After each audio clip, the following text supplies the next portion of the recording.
예, 마태복음 16장 13절로 20절. 한마디로 거듭남입니다. 그것을 제가 새 우주를 여는 가슴과 가슴의 빅뱅 이렇게 표현을 해봤습니다. 이 본문에서 시점이 중요합니다. 이제 십자가까지 40여일이 남았습니다. 주님은 이제 한 40일 있으면 십자가에 죽으시는 것입니다. 그 시간에 예수님께서는 이 제자들을 데리고 굉장히 특별한 시간을 갖고 계시는 거죠. 그래서 이 40일 동안에 3번의 십자가의 말씀과 그리고 그 십자가의 순환과 교회와 제자도에 대해서 제자들과 마지막으로 나누고 이제 주님은 십자가에 달리시게 됩니다.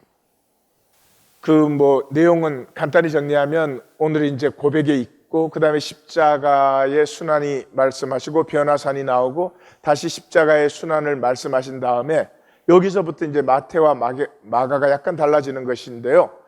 예수님은 교회에 대해서 말씀하시면서 지옥과 대비시켜서 말씀하시고 제자도를 말씀하실 때 종교인의 그 악에 대해서 대비시켜서 말씀하시는 것이 이제 조금 다릅니다. 그 다음에 다시 이제 십자가의 순환에 대해서 말씀하시고 그리고 여리고로 출발하면 이제 여리고에서 예루살렘은 16마일입니다. 그리고 그 당시 여리고에 대부분 살면서 이 예루살렘으로 출퇴근한 제사장들과 레위인이 한 12,000명 된다고 합니다. 그 다음에 이 예루살렘은 해발 700m고 여리고는 해발 마이너스 400m입니다. 그래서 한 1100m의 차이가 나는 그런 올라가는 길, 엠마오로 가는 두 제자 때는 내려가는 길 이렇게 되는 것이죠. 그리고 이제 여정을 보시면 이제 이것 뒤에는 변화산이 나타나고요. 그 다음에 이제 갈릴리로 돌아가십니다. 유대로 가시기 위해서. 그래서 가버나움에 다시 돌아가셨다가 거기에서 유대로 출발해서 유대시경에 도착하시고 거기에서 예루살렘으로 가시고 예루살렘으로 이제 출발하시고 그래서 드디어 여리고에 도착하고 여리고에서 예루살렘으로 출발하시고 21장 10절에서 예루살렘에 입성하십니다. 입성하셔서 그날 그 성전을 부정하시고 그 다음에 이제 베다니 그 마르다와 마리아와 나사로가 살고 있는 베다니로 돌아오시는 이런 여정을 이제 우리가 만나게 됩니다. 자, 예수님께서 이 죽음 40일을 앞두고 제자들을 데리고 그 호수 건너편으로 가셨다 그러니까 벳세다로 가신 거죠. 벳세다에서 요단 계곡을 따라 가이사라 빌립보로 가셨습니다. 이 요단 계곡은 굉장히 아름다운 계곡입니다. 그래서 가이사라 빌립보는 이스라엘 전체에서 가장 아름답고 풍요한 도시입니다. 헐몬 산록에 있고 메른 호수와 헐몬산 중간에 있습니다. 원래는 아우구스투스가 헤롯 그레이트에게 하사한 것인데 이것을 헤롯 빌립 2세가 재개발을 해서 가이사라에게 바쳤습니다. 그런데 가이사라는 도시가 지중해 연안에 있기 때문에 구분하기 위해서 가이사라 빌립보라고 부른 거죠. 이 이스라엘 그 땅은 물이 귀한 땅입니다. 그런데 이스라엘 전 지역의 그 물의 50%가 이 가이사라 빌립보 지방에서 나옵니다. 그래서 그 이스라엘답지 않게 숲이 우거지고 꽃이 만발하고 가장 풍요하고 아름다운 그런 도시입니다. 그리고 이 도시는 헤롯 빌립이 만든 것은 당연히 유대인들이 거주하는 것이 아니고 이 이방인들이 이것을 위해서 정치 경제를 위해서 온 로마인들 그리스인들 이런 사람들이 거주하는 그런 도시입니다. 그래서 쉽게 말하면은 베블리 힐즈 같은 그런 곳입니다. 그래서 이곳에 제자들을 데리고 가셨습니다. 아마 첫 번째 이유는 그거겠죠. 제자들이 앞으로 만날 세계입니다. 이 갈릴리 어부들이었잖아요. 아마 이 가이사라 빌립보를 처음 봤을 때 눈이 좀 희둥그레졌을 것입니다. 그런 옷, 그런 건물, 그런 사치, 이거 뭐 못 봤죠. 예루살렘에 올라가서 이제 조금은 보는데, 예루살렘은 종교적 도시이기 때문에 드러내놓고 그 화려하고 사치하고 고급품들, 그럴 수 없죠. 그러니까 굉장히 제자들은 아마 좀 충격이었을지도 모르겠습니다. 두 번째로는 그동안 갈릴리 사역을 통해서 예수님은 제자들에게 종교의 허상과 거짓을 보여줬죠. 그래서 십자가로 가기 전에 이제는 이 세속세계의 허무한 가치, 저 번쩍거리는 저 휘황찬란한 그 속에 허무한 가치를 또 보게 하시고 싶었던 것 같아요. 그리고 이 3년간 주님과 함께 하면서 그 세속의 허무함도 제자들은 이제 볼 수 있다고 충분히 예수님께서 이렇게 생각하셨기 때문에 여기를 데리고 간 것 같습니다. 그 도시에 들어가서 물었습니다. 사람들이 인자를 누구라 하느냐? 마가복음과 누가복음은 나를 그렇게 되어 있죠. 예. 그런데 마태복음은 유대인들에게 전해지는 복음이니까 인자라고 하는 것을 기록해 줬습니다. 요 뒤에 질문에서는 예수님이 나를 그렇게 하시죠. 그래서 그러니까 이 사람들이 뭐라고 하느냐 하는 것은 사람들의 인식의 그 허상, 사람들이 뭐라고 하든지 진실과는 아무 상관이 없습니다. 그런데 세상에서 그것에 목을 매달고 삽니다. 사람들이 조금만 안 좋게 얘기를 하면은 그냥 그 평강을 잃어버리고 그 변화무쌍해집니다. 정말 거듭남이 필요한 거죠.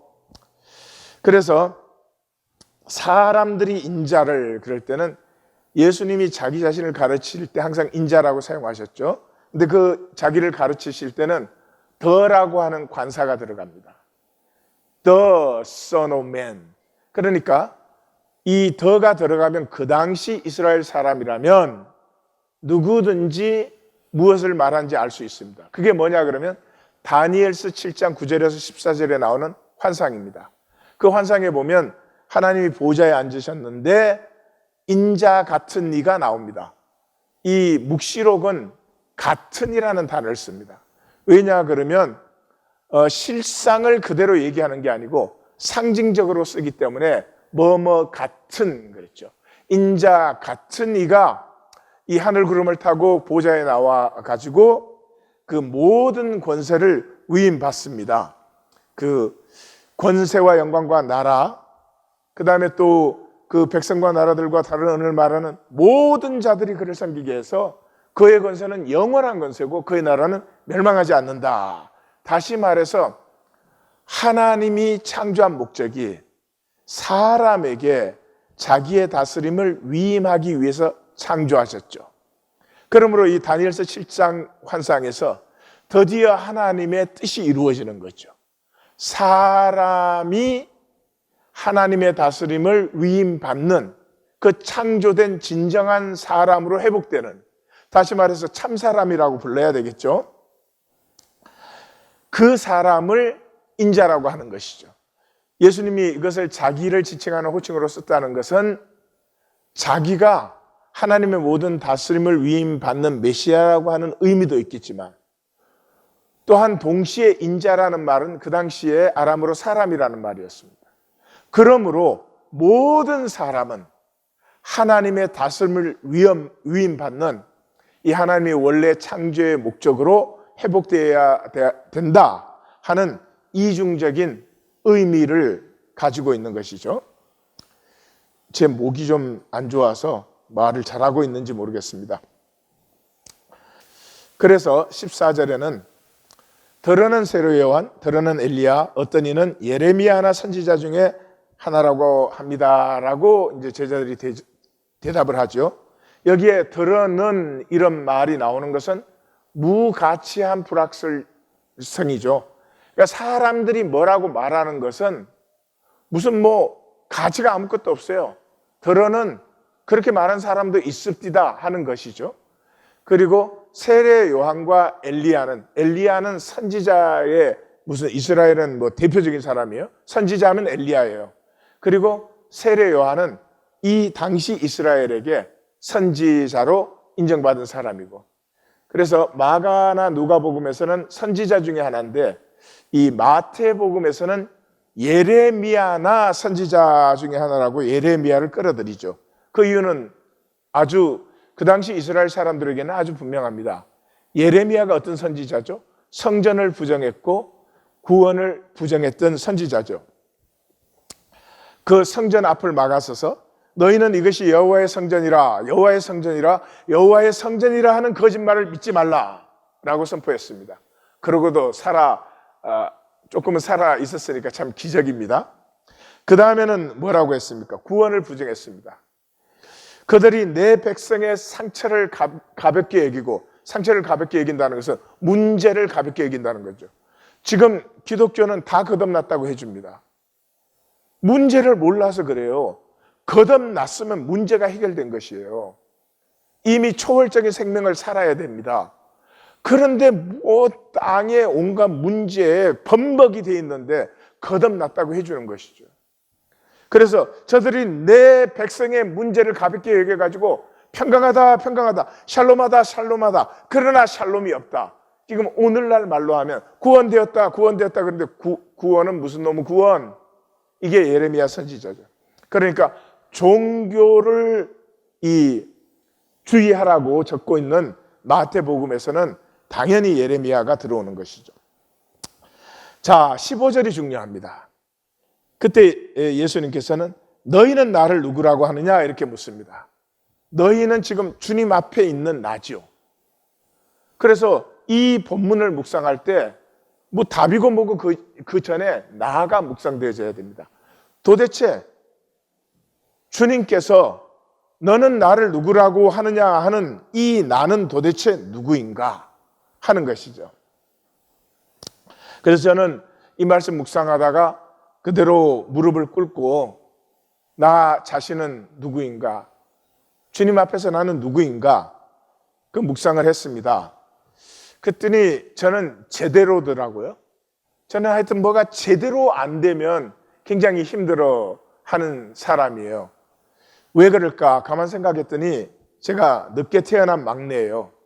늦게 태어난 막내인데 저희 집에는 그 할머니, 이 할아버지가 첩이 8명이 있었습니다. 그러니까 저희 아버님 딱 낳고 나서는 이 할머니는 그저 뭐 혼자 사시는 거나 마찬가지였어요. 그래서 이 할머니의 의는 뭐냐 그러면 이 종손 집안에, 저희 집에 제사가 엄청 많아요. 종손 집안의 독자, 제주를 내가 낳았다. 이게 이 할머니의 의자, 할머니의 뭐 모든 것이었어요. 그러니까 작은 형이, 둘째 아들이 딱 태어나니까, 그래서 그 큰 형은요 할머니가 안고 길렀어요. 자기 자식이에요. 근데 둘째 작은 형이 태어나니까 이건 저희 엄마, 이 며느리의 아들이에요. 그래서 그 시골 노인, 19세기에 태어난 시골 그 할머니가 이 우리 작은 형을 아무 근거 없이 미워했어요. 그래서 뭐 저희 아버님이, 저는 어릴 때 그 기억이 많이 나는데 퇴근해서 돌아오시면 막 작은 형을 이렇게 저렇게 막 일러주는 거예요. 그러면 그 작은 형을 또 아버지는 혼내는 것입니다. 그때 제 어릴 때, 지금 생각해 보니까요, 이 본문을 묵상하면서 그때 내가 뭐를 느꼈는지가 떠오르더라고요. 그때 저는 항상 제 어린 가슴에 아버지는 좀 제대로 알아보고 하시지. 왜 할머니 말만 듣고 저렇게 작은 형에게 못 살게구나. 그리고 한 번은 그 작은 형을 혼낸다고 그 책가방을 우리 마당 한가운데 우물이 있었어요. 수도가 있는데 왜 우물이 같이 있었는지 그건 잘 모르겠는데 그 우물에다가 던져놨는데 그게 작은 형 가방이 아니고 누나 가방이었어요. 그래서 그 책을 다 건져서 말리고 그랬던 기억이 나요. 그래서 그 가슴에 항상 제대로 아시지 않아가지고 집안이 저렇게 편할 날이 없다. 그 불안, 두려움.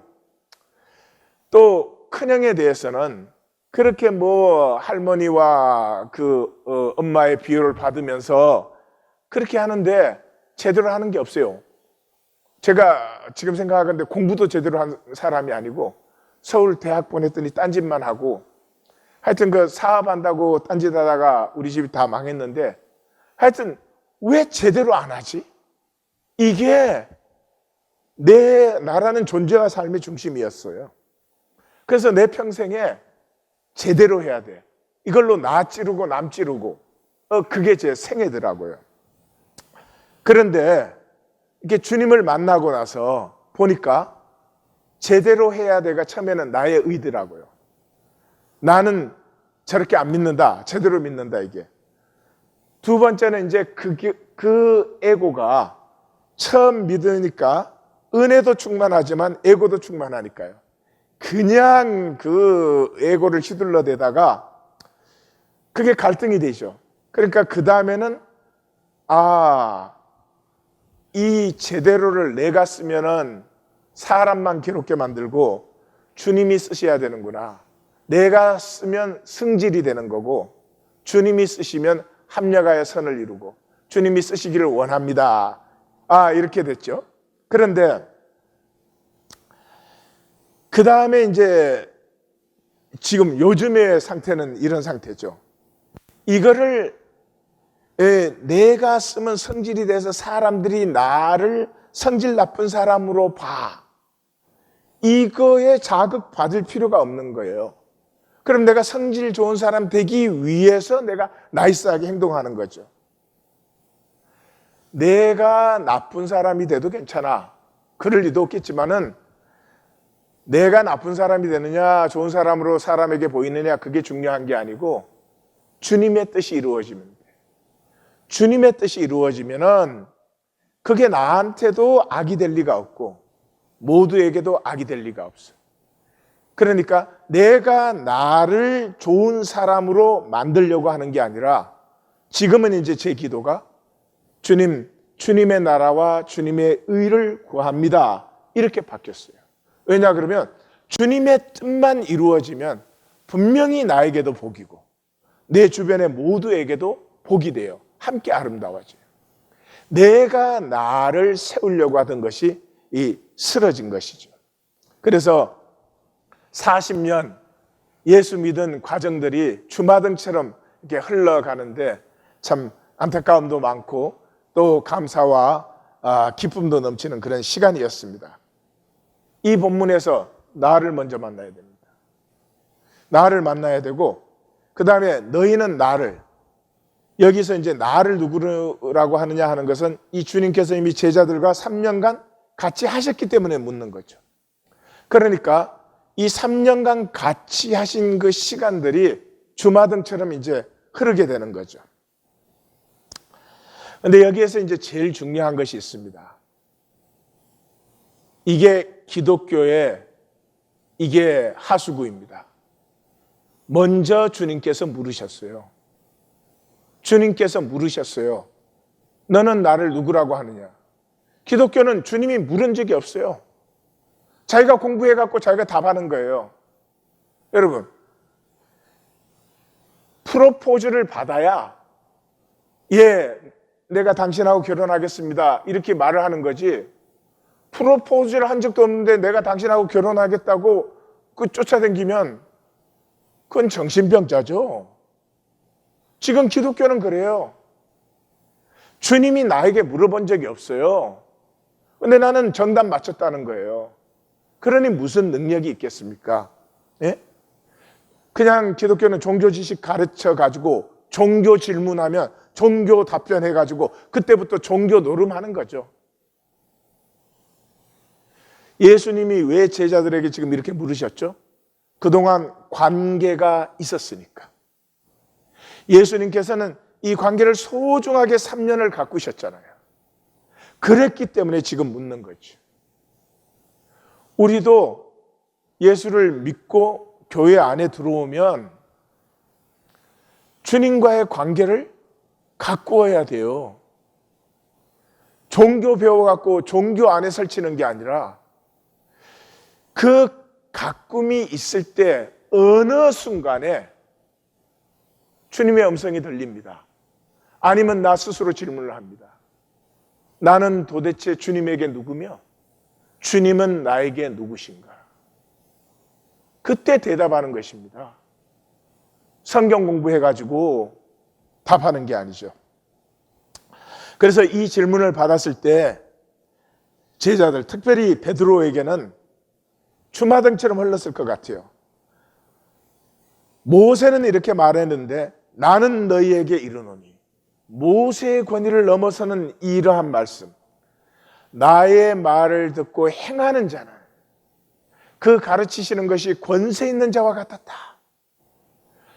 어떤 사람에게 바람과 바다도 다스리는 거. 그 종교 사회에 스스리 10%인데 인자는 안식일의 주인이라고 안식일 자체를 재정립, 뒤집어 버리는, 사람들이, 그 종교인들이 바알세불의 역사라고 하는데도 사람들은 이는 다윗의 자손이 아니냐라고 하는 고백이 나올 만큼 그 당당하신 그 역사.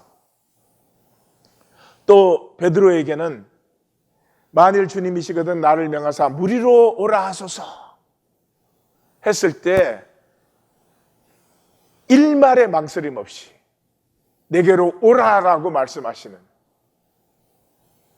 그 풍랑 속에서 진실로 하나님의 아들이로소이다. 제자들은 모두 그렇게 고백했죠.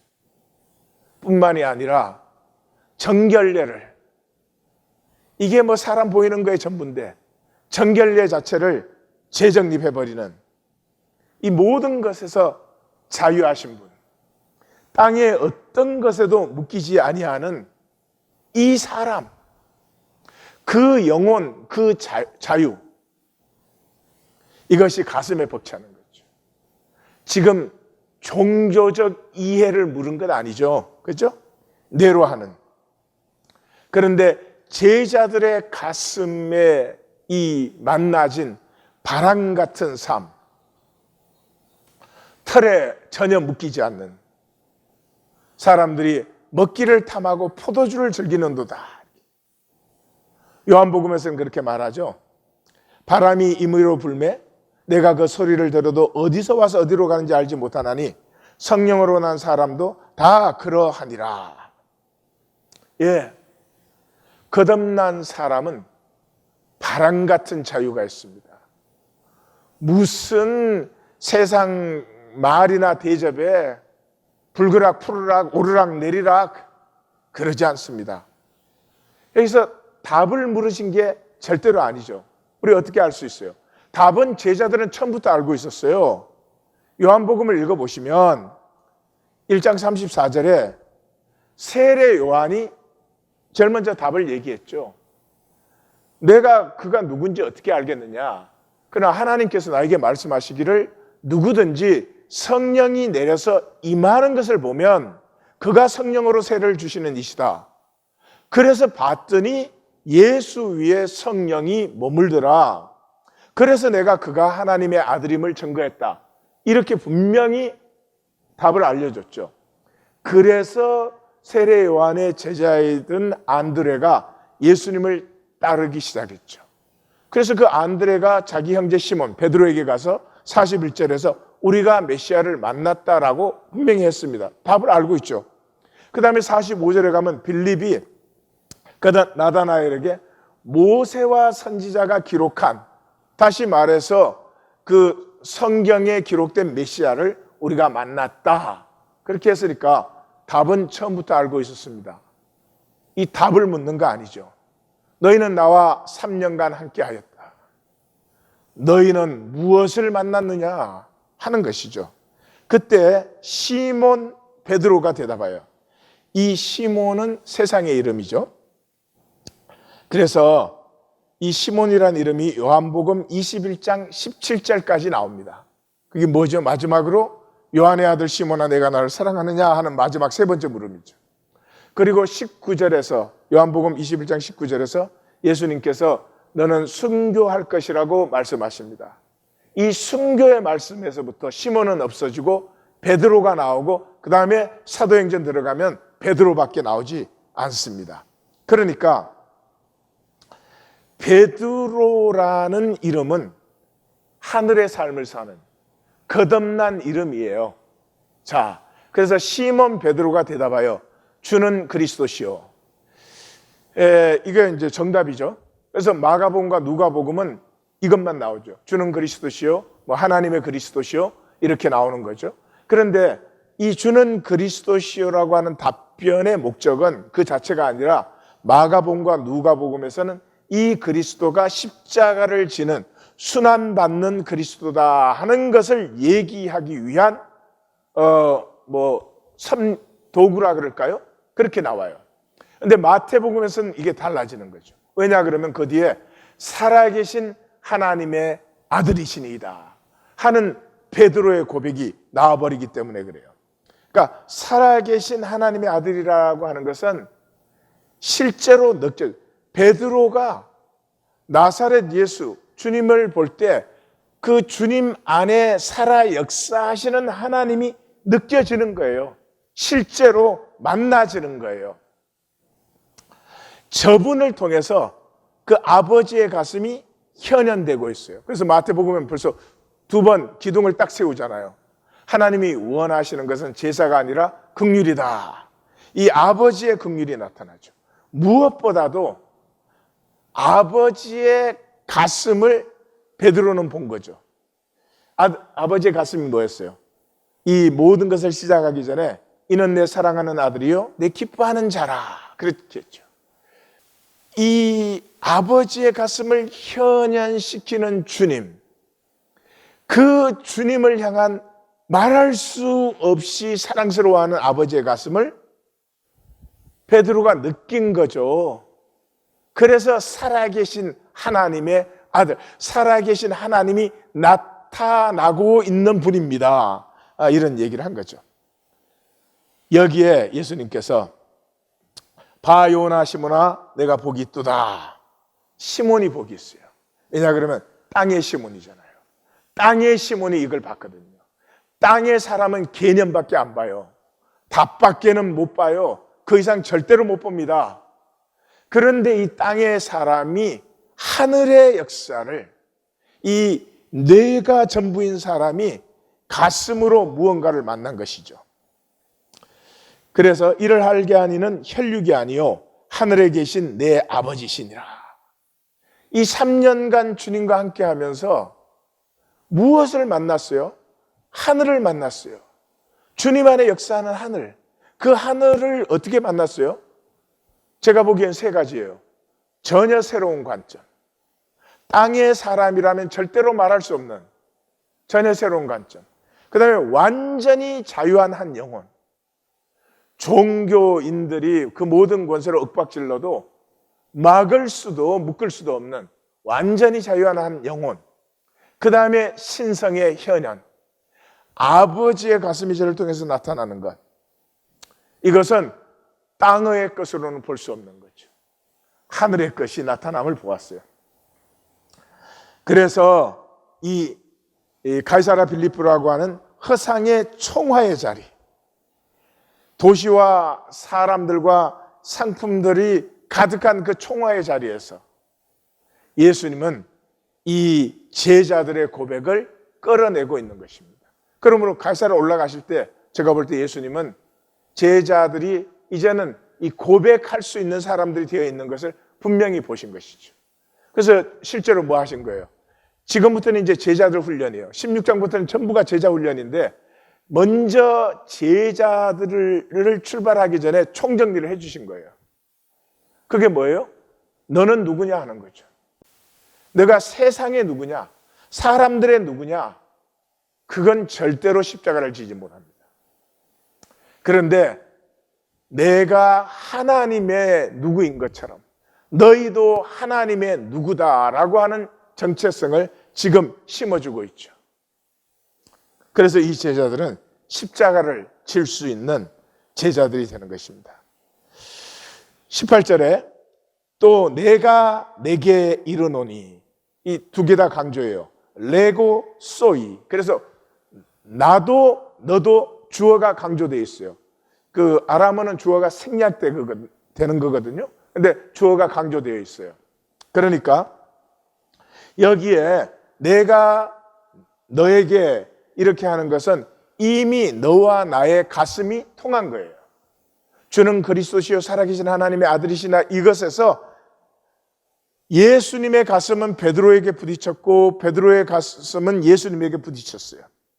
그래서 예수님은 베드로에게 그리스도고 베드로는 예수님에게 베드로가 된 그래서 이 두 가슴이 만났는데 그 가슴에는 아버지의 가슴이 통하고 있어요. 그래서 그 하나 된 우리예요. 내가 내게 이르노니 너는 베드로라.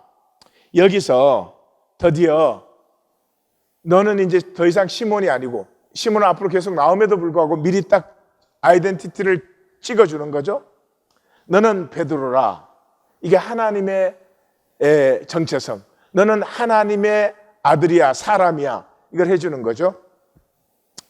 그래서 이 베드로라고 할 때는 단어가 스톤이라는 단어입니다.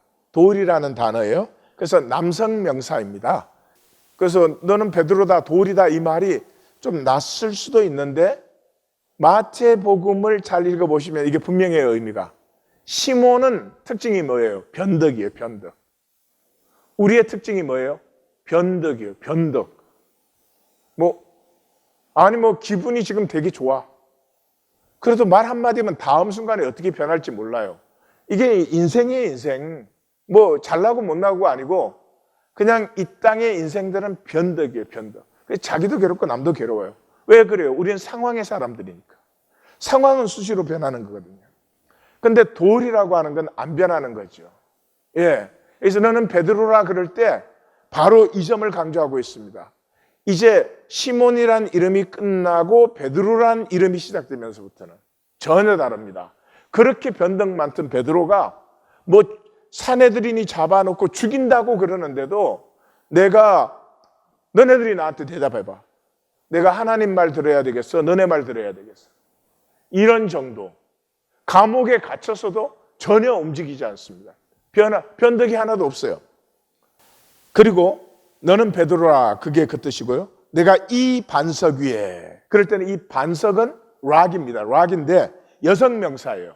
그러니까 더 이상 베드로를 가르치는 게 아니죠. 이 반석이라는 건 뭐예요? 시몬이 베드로가 된 그것. 회복된 사람, 회복된 인자.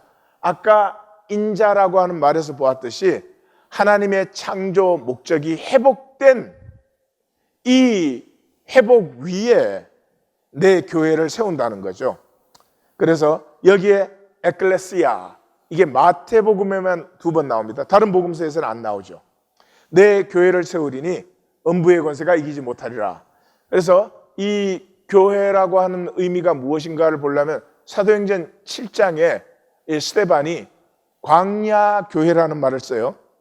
광야교회라는 말을 쓰고 있으니까 분명히 세례 요한의 공동체를 이미 생각하고 있어요. 세례 요한의 공동체가 뿌리가 돼서 예수님의 공동체들이 이 땅에 나타났거든요. 그런데 이 광야교회의 장면이 스데반이 뭘 설명하느냐 그러면 이스라엘 백성들이 시내산에서 모세를 통해서 말씀을 받는 장면이에요. 그러니까 이제는 부활하신 주님을 통해서 말씀을 받는 사람들이 교회예요. 그러므로 주님을 영접했다는 말은 말씀을 영접했다는 것이고, 교회가 되었다는 것은 말씀이 운행 역사하면서 조화들을 피우고 있다는 거죠. 그 다음에 음부의 권세가 이기지 못하리라. 음부의 권세는 죽음을 얘기해요. 이사야 38장 10절에 보면은 히스기야가 병들어서 죽게 되었다. 그럴 때 소울의 권세가 이제 나를 붙들었구나. 뭐 이렇게 표현하죠. 죽음의 죽음. 그러니까 죽음의 권세가 이기지 못해요. 왜 그래요? 지금부터는 생명이 피어나기 때문에. 생명이 피어나는 걸 뭐라고 표현합니까? 패션, 열정이죠, 열정. 십자가는 생명의 열정으로 지는 것이죠. 그래서 생명의 영광이 되는 것이죠. 그래서 이 반석 위에는 조직이나 지위가 아니에요. 그 캐톨릭은 뭐 교황이 베드로의 후계다, 한심한 얘기죠. 뭐 모자나 큰 거 쓰고 지팡이 짚고 다니면서 세상에 하나님의 역사를 그렇게 만든다는 것은 정말 안타까운 일입니다. 그런 게 아니고요. 하늘 열정이, 하늘 꿈이 열린 하나님의 생명이죠. 그래서 베드로에게 누가복음을 보면 내가 넘어진다. 그러나 돌이킨 후에는 형제들을 굳게 해라. 뭐 이런 거 있고, 사도 바울이 아라비아 사막에 들어가서 3년간 자기가 알았던 모든 율법, 말씀을 이제 예수 그리스도의 십자가와 부활의 관점에서 재해석해가지고 내려왔잖아요. 그 다음에 누구에게 검증받았어요? 예루살렘 가서 베드로에게 검증받았죠. 베드로는 이 하늘, 생명, 꿈 세 개가 열린 사람이에요. 그래서 베드로 항상 12제자 명단이 나오면 첫 번째로 나오는 이유가 그래서 그래요. 베드로라는 사람이 무슨 잘난 게 아니죠. 시몬이 베드로가 된 이 하나님의 창조의 목적이 회복되어서 완성된 참 인간, 그 인간들로 교회는 세워진다, 이런 말이죠. 그래서 19절에 내가 천국 열쇠를 내게 주리니 내가 땅에서 무엇이든지 매면 하늘에서도 매일 것이요 내가 땅에서 무엇이든지 풀면 하늘에서도 풀린다. 이 열쇠는 주인됨을 얘기하는 거죠. 그래서 그 계시록 3장 7절에도 나오고 이사야 22장 22절에도 나오는데, 이 22장 22절의 내용이 뭐냐 그러면 셈나라고 하는 서기관이 있었어요. 이 사람이 모든 걸 이제 주물럭주물럭 하는 거죠. 근데 하나님이 너를 폐하고 내가 hil기야의 아들, hil기야 그러면 예레미야 생각나시죠? hil기야의 아들 예레미야, 그렇게 나오죠. 그래서 hil기야의 아들에게 이 말은 그 서기관을 폐하고 선지자 중에서 한 사람에게 다윗의 집의 열쇠를 맡긴다, 이렇게 이제 하는 내용이에요. 그래서 이 주는 그리스도시요 살아계신 하나님의 아들이시다 하는 이 가슴과 가슴이 부딪히는 고백에서 비로소 우리의 주인됨이 회복되는 거죠. 주인됨이 회복된다는 말은 열정이 회복되는 거예요. 열정으로 사는 사람 누가 시켜서 그렇게 할 수 없어요. 그게 옳아서 그렇게 할 수도 없어요. 죽어도 좋은 거예요. 여기서 주의할 것은 내 삶을 만드는 건 나뿐이에요.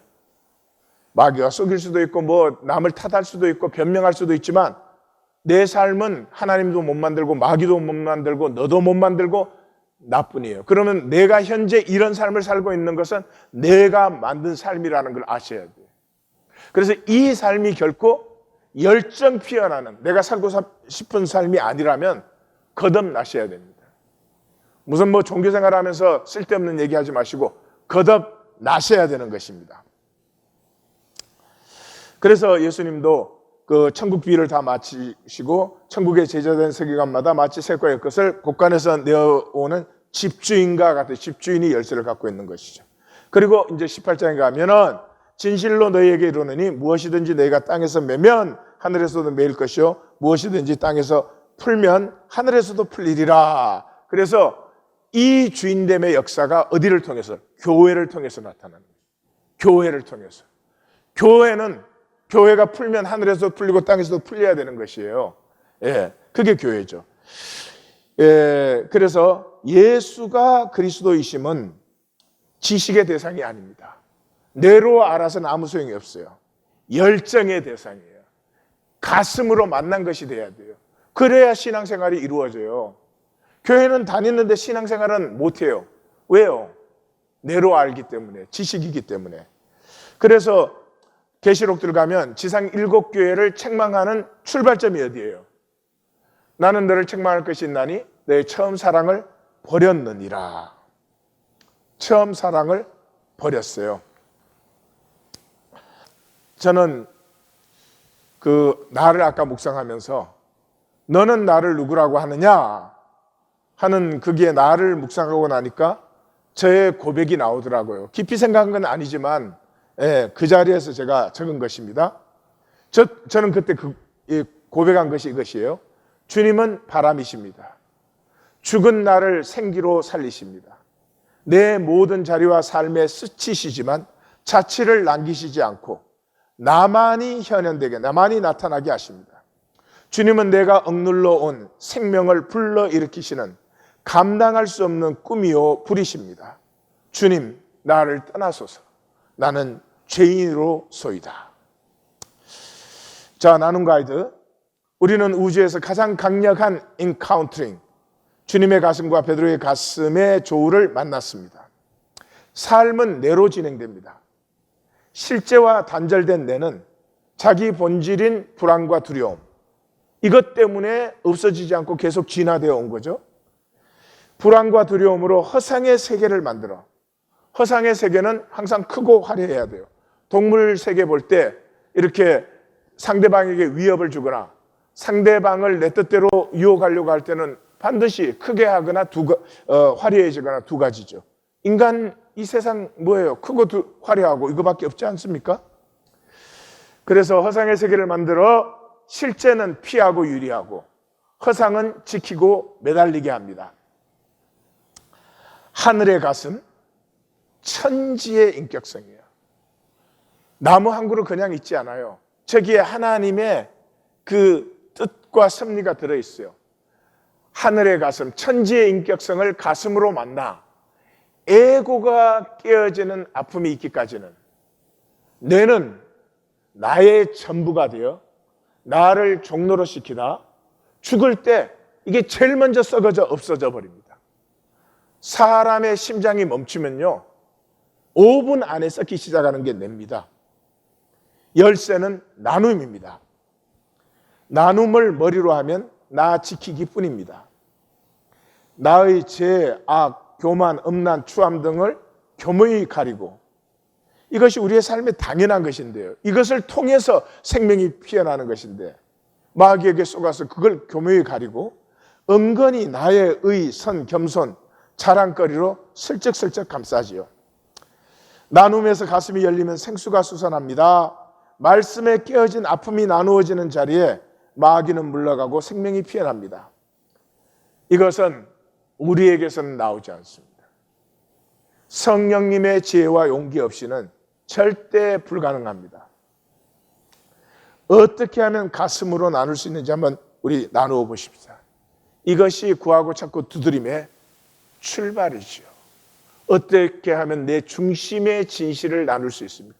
어떻게 하면 내 중심의 진실을, 겨자씨만 해도 그것이 회복되지 않는 한 끝까지 주여 주여 하면서 또 거짓으로 사는 것이죠. 우리 나눔에 하나님의 은혜가 충만하고 우리 16장에 들었었습니다.